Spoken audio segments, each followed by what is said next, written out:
नमस्कार प्यारे दोस्तों, एक बार फिर बहुत बहुत स्वागत है आप सभी का आपके अपने YouTube चैनल पे। मैं हूं आपकी होस्ट डॉक्टर सीमा तिवारी और हमेशा की तरह एक बार फिर हम आपके लिए लेके आ गए हैं स्पोर्ट्स एंड फिजिकल एजुकेशन से रिलेटेड महत्वपूर्ण topic sociological and philosophical basis of sports से रिलेटेड इंपॉर्टेंट क्वेश्चंस की सीरीज। जी हाँ दोस्तों, अगर आप प्रिपरेशन कर रहे हैं शारीरिक शिक्षा से संबंधित किसी भी कॉम्पिटिटिव एग्जाम्स की, तो लगातार हमारे चैनल पे अपलोड किए जाने वाले वीडियोस को लगातार देखते रहें। जी हाँ दोस्तों, प्रतिदिन आपकी प्रिपरेशन एवं रिवीजन के पर्पज से महत्वपूर्ण वीडियोस अपलोड की जा रही हैं। तो शुरू करते हैं क्वेश्चन नंबर 1 से। बाल्यावस्था में व्यवहार सर्वाधिक प्रभावित होता है और सभी को पता है कि बात की जा रही है चाइल्डहुड की, यानी कि बाल्यावस्था पीरियड की। और इस स्टेज में जो है सबसे ज़्यादा जो व्यवहार प्रभावित होता है वो होता है परिवार से। जी हाँ दोस्तों, बच्चा परिवार में रहता है, अपने रिश्तेदारों के बीच में, अपने माता पिता के बीच में, भाई बहनों के बीच में रहता है और उनसे ही जो है उसका व्यवहार सबसे ज़्यादा प्रभावित होता है। नेक्स्ट क्वेश्चन, मनोरंजन सिद्धांत के प्रतिपादक निम्न में से कौन है? तो देखिए, सभी एग्जाम्स में एज इट इज पूछा जाने वाला क्वेश्चन स्क्रीन पे है और मनोरंजन सिद्धांत के प्रतिपादक हैं GTW Patrick, is correct answer. Next question, शारीरिक शिक्षा को लोकप्रिय बनाने हेतु सबसे अधिक आवश्यक निम्न में से क्या है? तो समाज की जागरूकता। जी हाँ दोस्तों, अगर शारीरिक शिक्षा को लोकप्रिय बनाना है या बनाए जाने की जो आवश्यकता आज के ज़माने में सबसे ज़्यादा है, तो वो है समाज की जागरूकता की आवश्यकता, अवेयरनेस की आवश्यकता। यानी यदि हमारा समाज जागरूक नहीं है, हम जागरूक नहीं है, हमारी फैमिली जागरूक नहीं है, हमारे बच्चे जागरूक नहीं है, हमारे स्टूडेंट्स जो कि स्कूलों में पढ़ रहे हैं, टीचर्स जागरूक नहीं है, यानी कि कहा जाए कि पूरा का पूरा समाज ही अगर जागरूक नहीं है तो शारीरिक शिक्षा को आगे कौन ले जाएगा। और शारीरिक शिक्षा की जो एक अवधारणा मानी जाती है कि रोगों से मुक्ति ही शारीरिक शिक्षा है, वही समाज में रह जाएगी। और सर्वांगीण विकास का जो लक्ष्य है शारीरिक शिक्षा का और जो मुख्य उद्देश्य है शारीरिक शिक्षा का कि सर्वांगीण विकास होता है शारीरिक शिक्षा से, शारीरिक, मानसिक और जो है सामाजिक विकास होता है इंडिविजुअल का, उस अवधारणा को आगे जो बनाना है, लोकप्रिय बनाना है और आगे ले जाना है, उसके लिए समाज की जागरूकता बहुत ज़्यादा आवश्यक है। The next question is asking that camp के लिए जगह का चुनाव करते समय किस चीज़ को ध्यान में रखना चाहिए? तो जगह प्राकृतिक तथा शहर से दूर हो, ये सही ऑप्शन है। शिविर के लिए भारत में सबसे अच्छा समय कौन सा है? तो बसंत ऋतु इज करेक्ट आंसर। शिविर का अनुशासन कैसा होता है? तो कठोर होता है, आप सभी को पता है दोस्तों। देन सामाजिक एवं सांस्कृतिक भिन्नता किस कारण होती है? तो पर्यावरणीय कारकों के कारण सामाजिक एवं सांस्कृतिक भिन्नता होती है।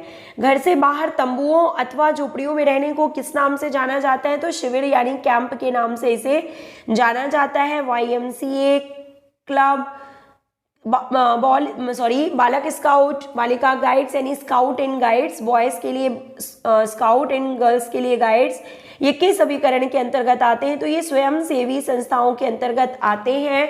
दोस्तों, इस क्वेश्चन को आप एक बार सर्च जरूर कर लीजिएगा, रीचेक कर लीजिएगा, क्योंकि जो बालक स्काउट एंड बालिका गाइड्स दिया हुआ है यहाँ पे, इसका आंसर जो है शासकीय अभिकरण भी हो सकता है, क्योंकि स्कूल और जो कॉलेज लेवल पे स्काउट एंड गाइड्स का जो आयोजन किया जाता है तो वो शासकीय एजेंसी के थ्रू ही किया जाता है। बट आंसर की के अकॉर्डिंग इसका आंसर जो है वो स्वयं से भी अभिकरण है। तो देखिए, इसका आंसर आप हमें चेक करके कमेंट बॉक्स में लिख के बताइएगा।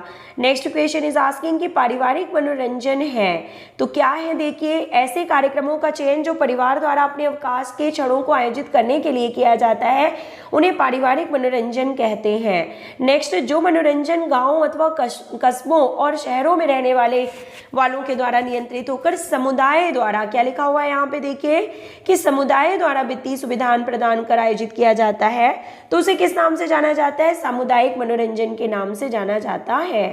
नेक्स्ट क्वेश्चन, लोगों को मुक्त समय का रचनात्मक उपयोग करने के लिए प्रशिक्षित करना क्या कहलाता है? तो इसे मनोरंजन कहते हैं। वातावरण के भेद निम्न में से कौन से हैं? तो भौगोलिक तथा सामाजिक वातावरण। देखिए दोस्तों, कंफ्यूजिंग क्वेश्चन है, कई बार इसका आंसर जो है अनुकूल तथा प्रतिकूल वातावरण से भी आप लोग कंफ्यूज होते हैं, लेकिन नहीं, इसका सही आंसर जो है वो भौगोलिक एवं सामाजिक वातावरण बिल्कुल सही है। क्योंकि अनुकूल तथा प्रतिकूल तो भौगोलिक एवं सामाजिक वातावरण का ही एक भाग है। और अगर पूछा जाए कि मुख्य भेद क्या है वातावरण के, तो भौगोलिक तथा सामाजिक ही करेक्ट आंसर होगा। नेक्स्ट देखिए, सही मिलान आपको यहाँ पे बताना है। तो देखिए क्या होगा, सामुदायिक मनोरंजन का संबंध जो है वो किससे होगा, तो ग्रामीण और शहरी समुदाय से इसका संबंध है। व्यावसायिक मनोरंजन का मतलब क्या होगा, मनोरंजन पार्क, ठीक है। संस्थात्मक मनोरंजन जो किसी संस्था से जुड़ा हुआ होता है, जैसे स्कूल और कॉलेज से। और थेरेपेटिक मनोरंजन यानी कि अस्पताल से इसका संबंध है। तो option number C is correct answer. Next question, वातावरण का अर्थ निम्न में से क्या है, तो वातावरण वह बाहरी शक्ति है जो हमें प्रभावित करती है, तो that is correct answer. Next question is asking कि बचपन में बच्चे का बर्ताव सबसे अधिक किससे प्रभावित होता है, तो परिवार से, बचपन में यानी बाल्यावस्था में, पहले ही हमने आपको बता दिया है। नेक्स्ट क्वेश्चन इज आस्किंग, अब हम बात कर लेते हैं साइकोलॉजिकल बेसिस ऑफ स्पोर्ट्स से रिलेटेड महत्वपूर्ण क्वेश्चंस के बारे में। तो देखिए पहला क्वेश्चन स्क्रीन पे है कि आदर्शवाद दर्शन का मुख्य उद्देश्य क्या तलाशना है, यानी कि क्या तलाशना है या क्या है इसका मेन बेसिस, तो सत्यम शिवम सुंदरम, यानी कि सत्य, सुंदरता और अच्छाई की भावना पर, विचारधारा पर आधारित है जो है आदर्शवाद। और आदर्शवाद के प्रणेता हैं प्लेटो, आप सभी को पता है दोस्तों।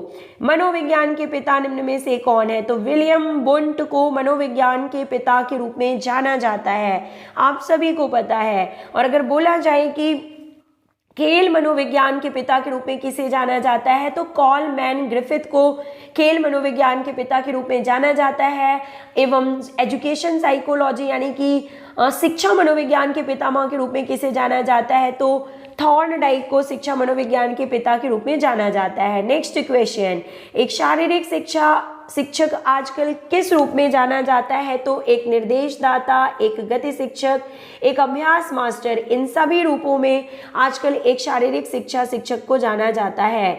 मनोविश्लेषणात्मक चिकित्सा यानी कि मनोविश्लेषण की चिकित्सा को किसने विकसित किया था, तो सिगमंड फ्रायड ने इसको विकसित किया था, या सिगमंड फ्रायड ने इसके बारे में बताया था। नेक्स्ट देखिए कि किसके अनुसार मस्तिष्क के विज्ञान द्वारा मनोविज्ञान को समझा जाता है, तो 18वीं शताब्दी के द्वारा जो है देखिए यह परिभाषा दी गई थी, यानी कि 18वीं शताब्दी में मनोविज्ञान को मन के विज्ञान के द्वारा जाना जाता था। सबसे पहले मनोविज्ञान को मन के विज्ञान के रूप में 18वीं शताब्दी में जाना जाता था, यानी कि मस्तिष्क के विज्ञान के रूप में जाना जाता था। उससे भी पहले देखिए मनोविज्ञान को सबसे पहले आत्मा के विज्ञान के रूप में, यानी आत्मा के अध्ययन के रूप में जाना जाता था, ठीक है। और उसके बाद देखिए चेतना के अध्ययन के रूप में, लेकिन जो करेंटली जो इसकी डेफिनेशन दी जाती है कि मनोविज्ञान को व्यवहार के अध्ययन के रूप में जाना जाता है। ओके, तो ये यहाँ पे सही ऑप्शन है। नेक्स्ट देखिए, मनोविज्ञान को क्या कहते हैं, तो आत्मा का विज्ञान कहते हैं। एक्चुअली मनोविज्ञान ग्रीक भाषा के शब्द से लिया गया है, जिसका देखिए साइकोलॉजी से लिया गया है। तो साइक का जो अर्थ होता है वो होता है आत्मा, और लॉजी का अर्थ होता है स्टडी, यानी कि साइकोलॉजी यानी आत्मा के अध्ययन को जो है मनोविज्ञान के रूप में जाना जाता है। ग्रीक भाषा का ये शब्द है, लेकिन वुडवर्थ ने इस तरह से मनोविज्ञान को परिभाषित किया है कि मनोविज्ञान ने सबसे पहले अपनी आत्मा खोई, यानी सबसे पहले इसे आत्मा के अध्ययन के रूप में जाना जाता था, फिर मन खोया, यानी उसके बाद इसे मन के अध्ययन के रूप में जाना जाने लगा,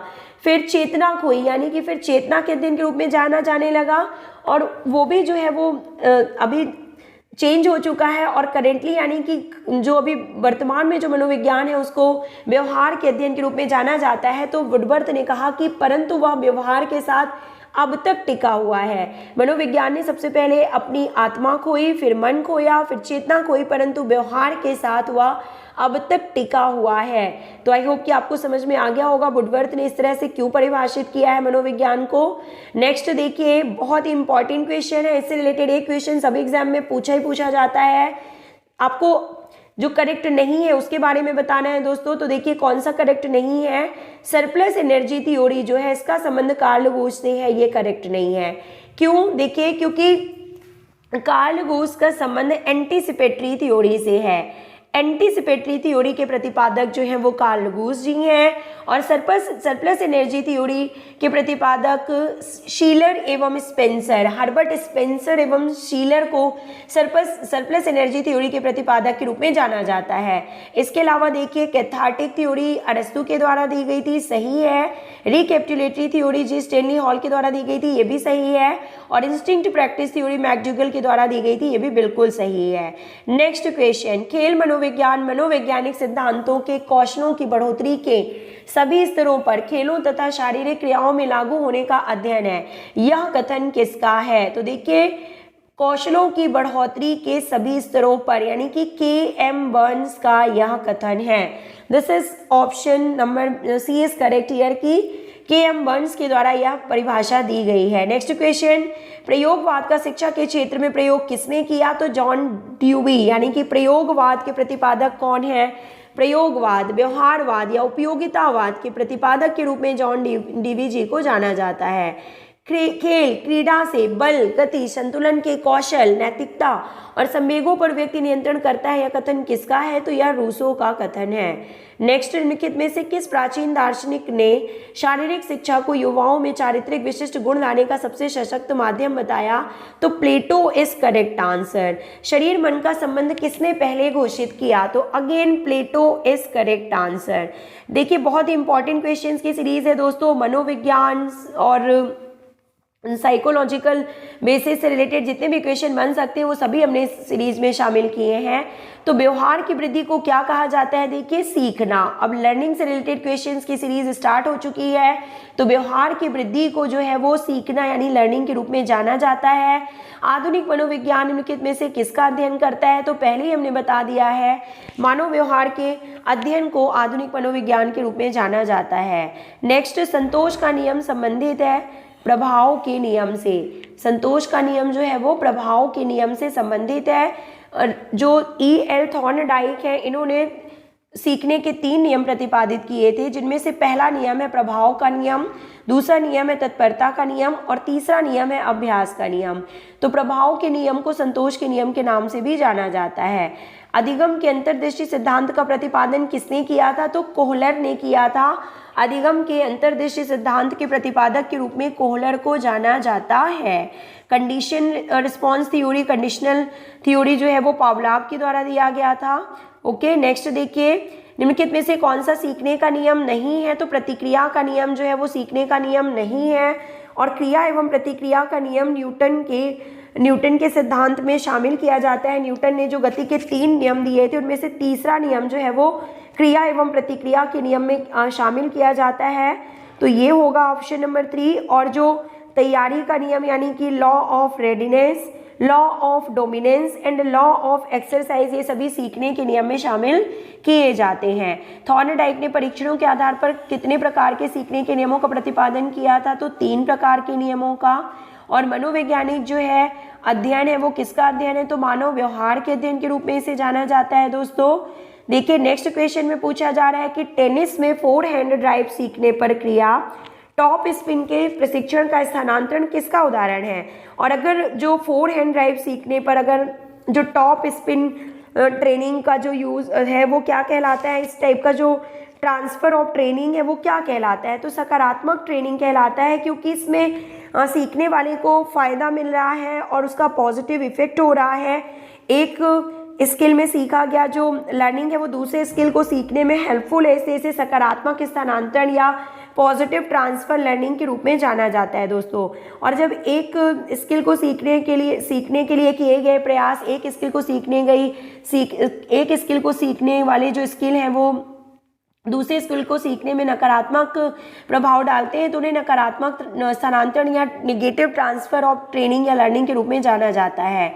नेक्स्ट, सीखने वालों के लिए यह जानना आवश्यक है कि वह क्या स्मरण रखें और क्या भुला दें। यह कथन किसका है? तो क्रो एंड क्रो, क्या स्मरण रखें और क्या भुला दें। Crow and crow is correct answer. Last 2 question of the series, सीखना प्रभावित होता है तो प्रेरणा से। दिए हुए जो भी ऑप्शन है उनमें से जो सबसे सटीक जवाब है वो है प्रेरणा से सीखना सबसे ज़्यादा प्रभावित होता है। लास्ट क्वेश्चन देखिए स्क्रीन पे है कि शिक्षा मनोविज्ञान सहायक होता है, तो इस क्वेश्चन का आंसर आपको हमें कमेंट बॉक्स में लिख के बताना है दोस्तों। इसी तरह के इंपॉर्टेंट क्वेश्चंस की सीरीज लेके हम आपसे जल्दी ही मिलेंगे।